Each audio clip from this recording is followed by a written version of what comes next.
after all the consternation about the mass exodus from the 49ers, we are still favored to win the NFC West. And I say we if they win. If they lose, I say them. You know that. If they lose, I always say them or you. Whenever they do something wrong, I say them or you. If they win, I say we.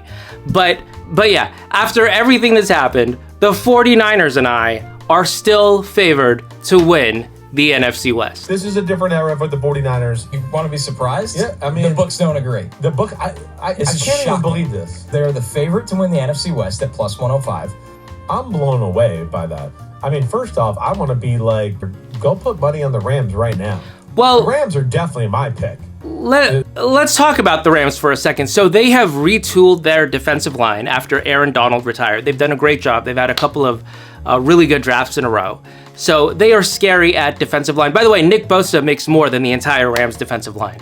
Okay, Nick Bosa and his 8.5 sacks makes more than the entire Rams monster defensive line. So shout out to all the genius 49ers content creators that advocated paying Nick Bosa. Like, just pay the man, just pay him, just get it done. Jed York makes a lot of money, just pay him, whatever. Well, nice one. Good job. That's correct. I'm not gonna name any. That's Bush League, okay? I don't do that.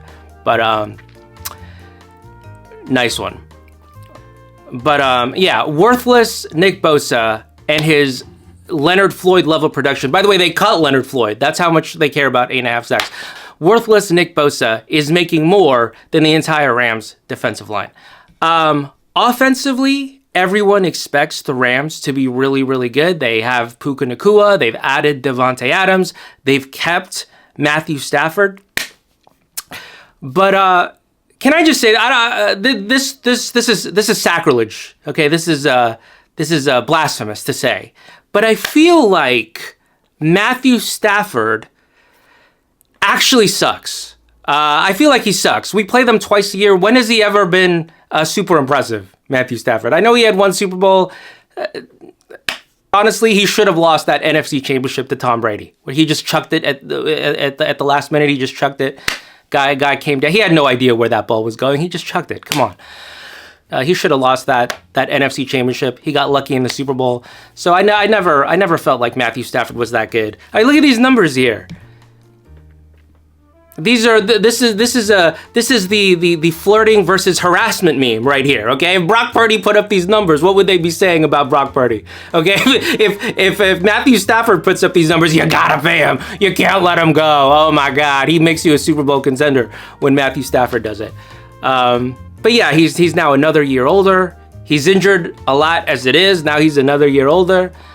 They probably will win the NFC West, but I have a hard time seeing them winning the Super Bowl. So despite all of that, this team looking entirely different, almost down to the studs. They are the favorite to win the NFC West at plus 105. They have the third best odds to win the NFC, and they have the sixth best odds in the league to win the Super Bowl at 14-1.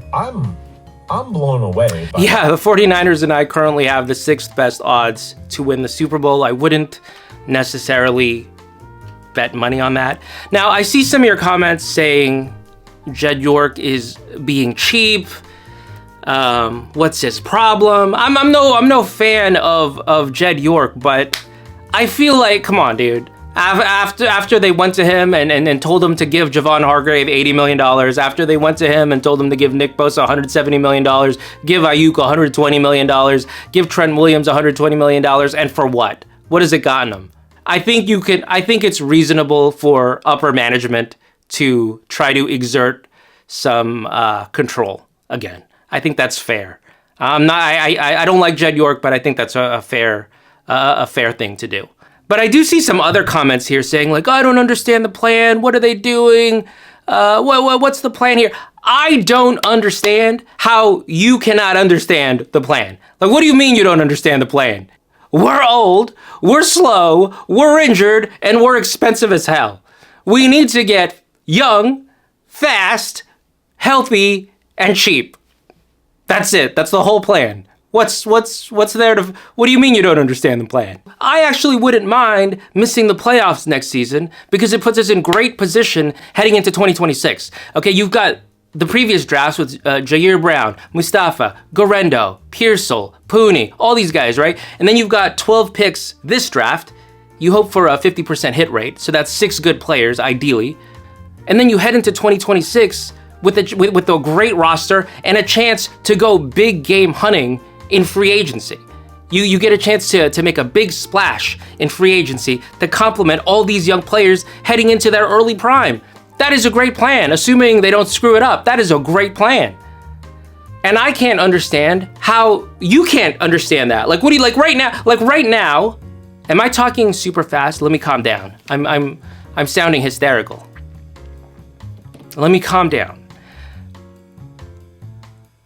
But I don't understand how you cannot understand the plan. Like I am starving myself right now so I can fit in a suit in 2 weeks. I have a wedding to go to in 2 weeks. The button won't close. So I've got to diet hard for 2 weeks for a reward later on.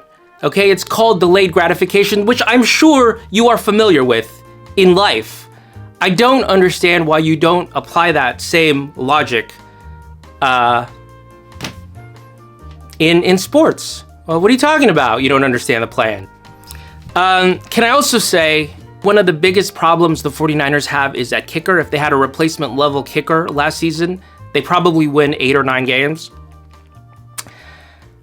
But I'm not in a huge rush to replace Jake Moody because if he costs them a few games here and there, that actually helps their draft position.